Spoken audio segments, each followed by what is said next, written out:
Hi friends, JENY'S vlogലേക്ക് എല്ലാ കൂട്ടുകാർക്കും സ്വാഗതം. അപ്പോൾ ഇന്ന് തയ്യാറാക്കുന്നത് ചിക്കൻ്റെ പാർട്സ് വെച്ചൊരു റോസ്റ്റാണ്. വളരെ ടേസ്റ്റാണ്. ചപ്പാത്തി, പൊറോട്ട, അതുപോലെ അപ്പം, ചോറിൻ്റെ എല്ലാം നല്ലൊരു കോമ്പിനേഷനായിട്ട് പോകുന്ന ഈ ചിക്കൻ പാർട്സ് റോസ്റ്റ് നമുക്ക് വളരെ പെട്ടെന്ന് തയ്യാറാക്കിയെടുക്കാം. അതെങ്ങനെയാണ് ചെയ്യുന്നത് നമുക്ക് നോക്കാം. അപ്പോൾ ചിക്കൻ്റെ ഈ പാർട്സ് എല്ലാം ഞാൻ നന്നായിട്ട് ക്ലീൻ ചെയ്ത് വെച്ചിട്ടുണ്ട്. നന്നായിട്ട് കഴുകിയിട്ടുണ്ട്. ഒരു 6-7 വട്ടം ഞാനൊന്ന് കഴുകിയിട്ടുണ്ട്. അപ്പോൾ ഇതിനെ നമുക്ക് മാറ്റി വെക്കാം. അപ്പോൾ ഞാനിവിടെ ഒരു ചീനിച്ചട്ടി വെച്ചിട്ടുണ്ട്. ഇതിലേക്ക് നമുക്ക് വെളിച്ചെണ്ണ ഒഴിച്ചു കൊടുക്കാം. ഇതിലേക്ക് നമുക്ക് 2 ടേബിൾ സ്പൂൺ വെളിച്ചെണ്ണ ഒഴിച്ചു കൊടുക്കാം. ചൂടായ എണ്ണയിലേക്ക് 1 ടീസ്പൂൺ പെരിഞ്ജീരകം ചേർത്ത് കൊടുക്കാം. 1 ടീസ്പൂൺ കടുക് ചേർത്ത് കൊടുക്കാം. കടുക് പൊട്ടിക്കഴിയുമ്പോൾ ഒരു 2 ടേബിൾ സ്പൂൺ അളവിൽ ഇഞ്ചിയും വെളുത്തുള്ളി ചതച്ചതോ അരിഞ്ഞതോ നമുക്ക് ചേർത്ത് കൊടുക്കാം. ഞാനിവിടെ ഒരു 2 ടേബിൾ സ്പൂണാണ് ചേർത്ത് കൊടുക്കുന്നത്.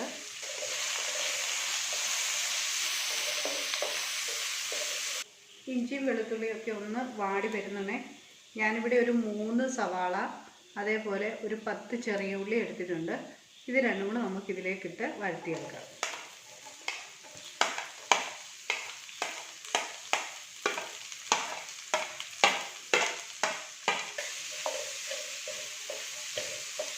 നന്നായിട്ട് തന്നെ ഇത് വഴറ്റിയെടുക്കണം.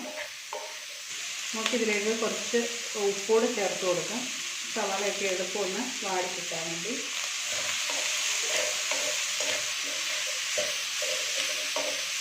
ഇനി നമുക്കിതിലേക്ക് ഒരു തക്കാളി അരിഞ്ഞത് നമുക്ക് ചേർത്ത് കൊടുക്കാം.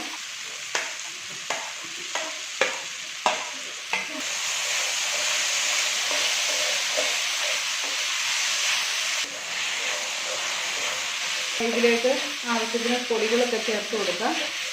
2 ടേബിൾ സ്പൂൺ മല്ലിപ്പൊടി ചേർത്ത് കൊടുക്കാം. 1/2 ടീസ്പൂൺ മഞ്ഞൾപ്പൊടി ചേർത്ത് കൊടുക്കാം. 1.5 ടേബിൾ സ്പൂൺ കാശ്മീരി മുളക് പൊടിയാണ് ചേർത്ത് കൊടുക്കുന്നത്.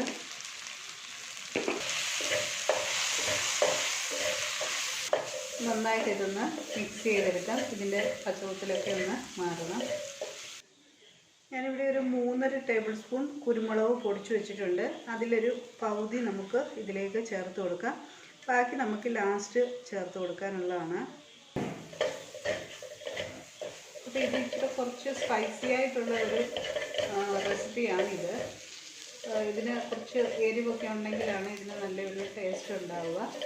അപ്പോൾ ഇനിയിപ്പോൾ നമുക്ക് കഴുകി വെച്ചിരിക്കുന്ന ചിക്കൻ പാർട്സിലേക്ക് ചേർത്ത് കൊടുക്കാം.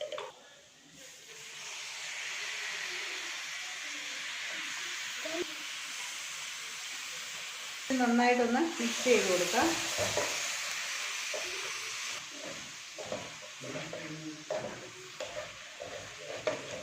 അപ്പോൾ ഇതിലേക്ക് ഒരു തണ്ട് കറിവേപ്പിലയോടെ ചേർത്ത് കൊടുക്കാം. നമ്മൾ ആദ്യമേ ചേർത്ത് കൊടുത്ത ഉപ്പ് പോരായിരിക്കും, അതുകൊണ്ട് കുറച്ചുകൂടി ഞാൻ ഇട്ട് കൊടുത്തിട്ടുണ്ട്. അതിനുശേഷം ഒന്ന് മിക്സ് ചെയ്ത് കൊടുക്കാം.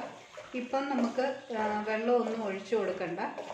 ഇത് ചെറിയ തീയിൽ നമുക്ക് ഇതൊന്ന് മൂടി വെച്ച് കൊടുക്കാം. അപ്പം ഞാനിത് മിക്സ് ചെയ്തെടുത്തിട്ടുണ്ട്.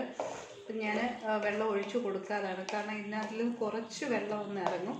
അപ്പോൾ ഇറങ്ങുന്ന വെള്ളത്തിൻ്റെ അളവ് നോക്കിയിട്ട് നമുക്ക് ബാക്കി ഗ്രേവി ആവശ്യമുള്ളത് വെച്ച് നമുക്ക് ഒഴിച്ചു കൊടുക്കാം.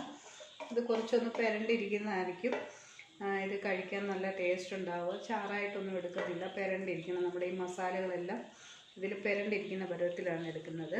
അപ്പോൾ ഇനി ഇതൊന്ന് മൂടി വെച്ച് കൊടുക്കാം.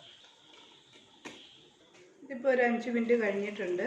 ഇപ്പോൾ ഓൾറെഡി ഇതിനകത്ത് നിന്ന് വെള്ളം ഇറങ്ങിയിട്ടുണ്ട്. നമുക്കൊന്ന് ഇറക്കിയിടാം. നമ്മൾ തുള്ളി പോലും ഇപ്പം വെള്ളം ഒഴിച്ചിട്ടുണ്ടായിരുന്നില്ല. അപ്പോൾ ഇത് ഒന്ന് വേകണമല്ലോ, അപ്പം ഇത്രയും വെള്ളം നമുക്ക് പോരാ. അതുകൊണ്ട് ഞാൻ ഇവിടെ 1 ഗ്ലാസ് വെള്ളം ഒഴിക്കുന്നുണ്ട്.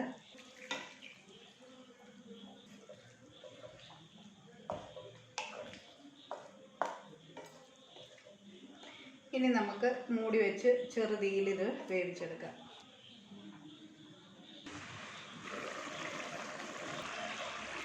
ഇനി നമുക്കൊന്ന് ഇളക്കിയിട്ട് കൊടുക്കാം. ഇപ്പം കുറച്ച് വെള്ളം കൂടുതലാണ്. ഇത് നന്നായിട്ടൊന്ന് വറ്റി വരണം. ഇതിലേക്ക് നമ്മൾ മാറ്റി വെച്ചിരിക്കുന്ന കുരുമുളക് കൂടി ചേർത്ത് കൊടുക്കാം. ഒരു 1/2 ടേബിൾ സ്പൂൺ ഗരം മസാല പൊടിച്ചതാണ്, അതുകൂടെ നമുക്ക് ചേർത്ത് കൊടുക്കാം. ഇപ്പോൾ ചേർത്ത് കൊടുക്കുന്ന നല്ലൊരു ഫ്ലേവറൊക്കെയാണ്. അപ്പോൾ അതുകൊണ്ടാണ് ഗരം മസാല ഇത് ഇങ്ങനെ ലാസ്റ്റിൽ ചേർത്ത് കൊടുക്കുന്നത്. ഈ സമയത്ത് മല്ലിയിലയുടെ ഫ്ലേവർ ഇഷ്ടമുണ്ടെങ്കിൽ അതുകൂടെ ചേർത്ത് കൊടുക്കുക. മല്ലിയില ഇഷ്ടമില്ലാത്ത കാരണം കറിവേപ്പില മാത്രമാണ് ഞാനിപ്പോൾ ചേർത്ത് കൊടുത്തിരിക്കുന്നത്. ചൂടെ ഒന്ന് വെള്ളം പറ്റാനുണ്ട്, അതുവരെ നമുക്കൊന്ന് അടച്ചു കൊടുക്കാം.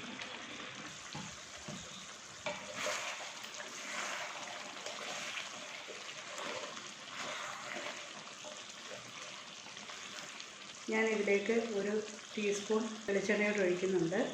കടുക് പൊട്ടിച്ചൊഴിക്കണമെങ്കിൽ അങ്ങനെ ഒഴിക്കും. നമ്മൾ ആദ്യമേ തന്നെ കടുക് പൊട്ടിച്ചാണ് വെച്ചതുകൊണ്ടാണ്. അതിനുശേഷം ഇതിപ്പോൾ നമുക്ക് കപ്പയും ചപ്പാത്തിയും പൊറോട്ടയൊക്കെ കഴിക്കണമെന്നുണ്ടെങ്കിൽ ഈ ഗ്രേവി കറക്റ്റ് ഭാഗമാണ്. നമുക്ക് തീ ഓഫ് ചെയ്ത് കൊടുക്കാം.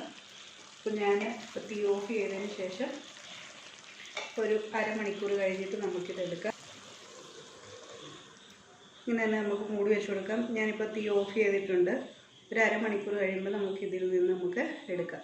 നമ്മൾ കറി തയ്യാറാക്കി വെച്ചിട്ടൊരു അരമണിക്കൂറായിരുന്നു. നല്ല പെർഫെക്റ്റായിട്ട് തന്നെ വന്നിട്ടുണ്ട്. നമ്മൾ ചപ്പാത്തി, കപ്പ, ചോറ്, പൊറോട്ട എല്ലാത്തിനോടും നല്ലൊരു കോമ്പിനേഷനാണിത്. അപ്പോൾ എല്ലാവരും ഒന്ന് ട്രൈ ചെയ്ത് നോക്കണം കേട്ടോ. അപ്പോൾ ഈ വീഡിയോ നിങ്ങൾക്ക് ഇഷ്ടമായാൽ ലൈക്ക് ചെയ്യുക, ഷെയർ ചെയ്യുക.